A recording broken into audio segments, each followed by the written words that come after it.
Hello friends, आप सभी लोग कैसे हैं। आशा करती हूँ कि हमारी श्री हरि विष्णु भगवान की कृपा से आप सभी लोग अच्छे होंगे, स्वस्थ होंगे, मस्त होंगे। तो आज हम आप सभी को परिवर्तनी एकादशी की ढेरों सारी शुभकामनाएं देती हूँ। मित्रों, आप सभी हमारे वीडियो में बने रहिए ताकि आप सभी को पूरी विधि समझ में आए। और यदि आप सभी अभी तक हमारे चैनल को सब्सक्राइब नहीं किया है तो जल्द से जल्द आप सब्सक्राइब करें, लाइक करें और बेल आइकन को प्रेस कर दें ताकि हमारे आने वाला वीडियो का नोटिफिकेशन आप सभी तक सबसे पहले पहुंचे। तो चलिए हम वीडियो को शुरू करते हैं और आप सभी को यही बताएंगे कि परिवर्तनी एकादशी का त्यौहार हमें किस दिन मनाना है और क्या क्या नियम होते हैं, हमें उस दिन क्या क्या करना चाहिए। तो और पारण का समय, शुभ मुहूर्त, सब आप सभी को हम बताएंगे। बहुत ही सरल तरीके से पूजा हमने करके दिखाई हूँ। तो चलिए शुरू करते हैं। तो ये भाद्रपद के शुक्ल पक्ष की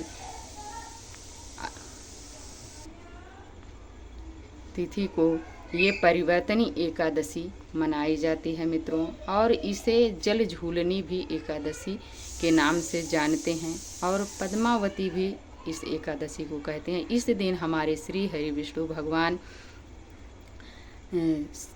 जब देवशयनी एकादशी होती है तब से हमारे श्री हरि विष्णु भगवान शयन मुद्रा में चले जाते हैं। तो जब परिवर्तनी एकादशी आती है तभी हमारे श्री हरि विष्णु भगवान करवट बदलते हैं। इसी कारण हमें इस एकादशी को परिवर्तनी एकादशी के नाम से जाना जाता है। और इस दिन हमें क्या करना है, सुबह जल्दी उठना चाहिए और नित्य कर्मों से निवृत्त होने के उपरांत हमें जल्दी से स्नान करना चाहिए। स्नान करने के बाद हमें स्वच्छ वस्त्र धारण करें और भगवान जी के समक्ष आप हाथ में पुष्प और दक्षिणा लेकर अपने व्रत का संकल्प लें और संकल्प लेकर जो हाथ में पुष्प लिए उसको भगवान जी के चरणों में छोड़ दें। और इसके बाद आप यदि मंदिर में करना है तो आप गंगा जल से छिड़काव करें और उसे शुद्धिकरण करें। यदि आपको कहीं पर चौकी लगाना है तो आप जहाँ पर चौकी लगाएं वहाँ पर गंगा जल या शुद्ध जल से छिड़काव करके वहाँ पर क्लीन कर लें और लाल या पीले रंग का वस्त्र बिछाएं। हो सके तो आप पीले रंग का उस दिन जरूर बिछाएं, इसलिए कि श्री हरि विष्णु भगवान को पीला रंग अति प्रिय है। तो हमें हो सके तो पीले रंग का वस्त्र बिछाएं और बिछाने के बाद फूल का आसन देते हुए हमें भगवान जी को वहाँ पर विराजमान करना है। यदि लड्डू गोपाल हैं तो उस दिन हमें पंचामृत से स्नान करवाना चाहिए और उन्हें सुंदर सा वस्त्र पहनाएं, उनका अच्छे से श्रृंगार करें, इसलिए कि श्रृंगार हमारे भगवान को बहुत प्रिय है। और इत्र लगाना ना भूलें मित्रों, इसलिए कि इत्र हमारे श्री हरि विष्णु भगवान को, श्री बांके बिहारी को बहुत प्रिय है। तो हमें ज़रूर लगाना चाहिए, चाहे आप विग्रह रूप में हों, चाहे आप जैसे हों भगवान आपके घर में। यदि विग्रह रूप में है तो आप कॉटन में इत्र लगाकर उनके विग्रह पे ज़रूर लगाएं।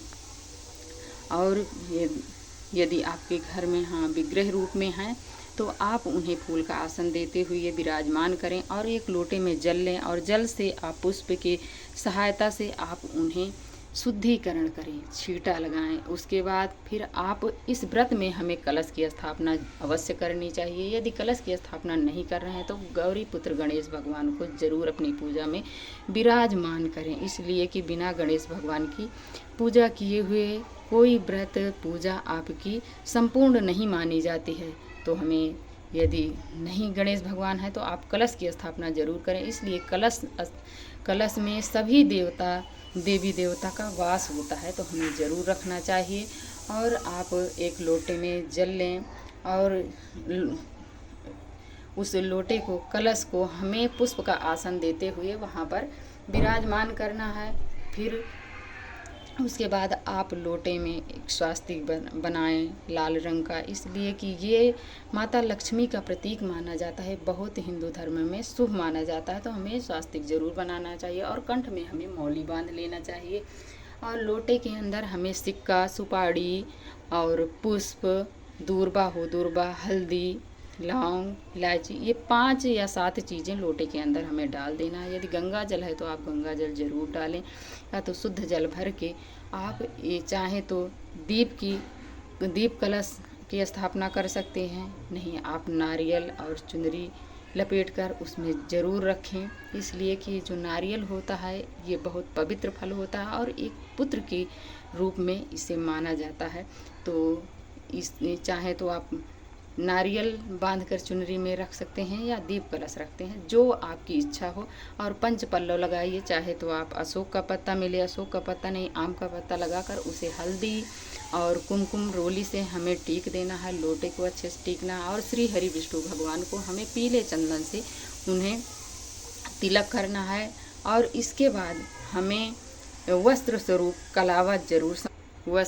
कलावा समर्पित करें। फिर इसके बाद आपके पास जो भी अवेलेबल पुष्प हो वो आप पुष्प समर्पित करें। और तुलसी दल हमें नहीं भूलना है, उस दिन हमें ज़रूर तुलसी दल भगवान जी को चढ़ाना है।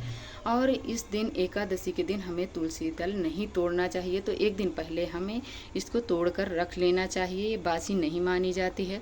और जो भी आप उस दिन फल ग्रहण करें वही फल आप भगवान जी को समर्पित करें। और मीठे में आप चाहे तो पीले रंग की मिठाई आप समर्पित करें या सफ़ेद रंग की शुद्ध बनी हुई अपने घर की समर्पित करें। यदि आपके पास कुछ नहीं है तो मिश्री आप ज़रूर भगवान जी को चढ़ाएं, बहुत प्रिय है।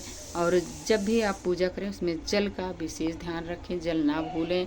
और पूजा में रही कमियों के लिए हमें दक्षिणा ज़रूर रखना चाहिए। आपके पास जो भी ऋतु फल हो वो ज़रूर भगवान जी के समक्ष अर्पण करना चाहिए।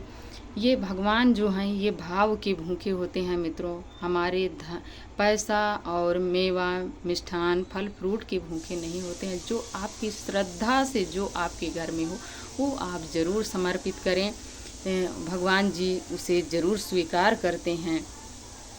तो हमें ऐसे करना चाहिए। और इसके बाद हमें धूप दीप ज़रूर जलाना चाहिए, जला के हमें भगवान जी के चरणों में, जब आप पूजा अच्छे से कर लें तो फिर हमें भगवान जी की धूप दीप से आरती करनी चाहिए। आरती करने के उपरांत हमें हाथ जोड़कर प्रभु के चरणों में क्षमा याचना करनी चाहिए कि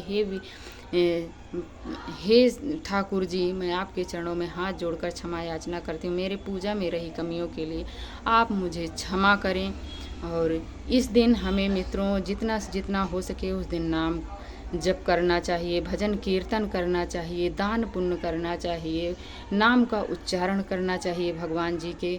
और उस दिन यदि आपके द्वार पे कोई नात रिश्तेदार आया है और कोई भी आपके द्वार पे आया है तो आप उसे उस दिन फल का ही आप फलाहार करवाएं और फल ही आप ग्रहण करें और उस जो आया है उसे भी आप फल ही खिलाएं। और उस दिन हमें कहते हैं कि जल का दान करना चाहिए, फल का दान करना चाहिए, धन का दान करना चाहिए, स्वर्ण का दान करें, वस्त्र का दान करें, जूता चप्पल छाते का दान करें। ये उस दिन का किया हुआ ये जो दान पुण्य है ये कई गुना बढ़कर हमें फल देने वाला होता है मित्रों, तो हमें उस दिन ज़रूर करना चाहिए। और कहते हैं कि ये जो एकादशी का व्रत होता है ये कहते हैं अश्वमेध यज्ञ के बराबर ये फल देता है, तो हमें ज़रूर करना चाहिए। आप कोई व्रत करें या ना करें मित्रों, हमें इस एकादशी का व्रत ज़रूर करना चाहिए। और जिस दिन आप करें उस दिन निंदा चुगली चोरी चकारी हमें नहीं करनी चाहिए, करनी तो हमें कभी नहीं चाहिए, लेकिन उस दिन हमें विशेष ध्यान रखना चाहिए ताकि हमारे व्रत में खंडन ना हो, हमारे व्रत का हमारे पूजन का खंडन ना हो। हमें जिस मनोकामना से हम व्रत रख रहे हैं उस मनोकामना का हमारा पूर्ण फल मिले, तो हमें उस दिन ऐसे व्रत रखना है। और उस दिन हमें कम से कम मोबाइल चलाना चाहिए ताकि मेरा मन इधर उधर ना भटके। और भगवान जी के चरणों में हमें उस दिन अपना तन मन धन पूरा अर्पण कर देना चाहिए। ऐसे हमें भगवान जी का व्रत करना चाहिए। आप कोई व्रत करो या ना करो, लेकिन एकादशी का हमें व्रत जरूर करना चाहिए। सभी सनातनियों से मेरा हाथ जोड़कर निवेदन है कि एकादशी का व्रत आप जरूर करें। ये हमें नरक से बचाता है, हमें सीधा वैकुंठ धाम ले जाता, हमें मोक्ष की प्राप्ति होती है। तो हमें इस व्रत को जरूर करना चाहिए, जरूर सभी को करना चाहिए। और आप सभी को ये वीडियो कैसी लगी? यदि थोड़ी भी अच्छी लगी हो मित्रों तो हमें लाइक सब्सक्राइब करना ना भूलें। प्यारा सा कमेंट लिखकर हमें ज़रूर बताएं ताकि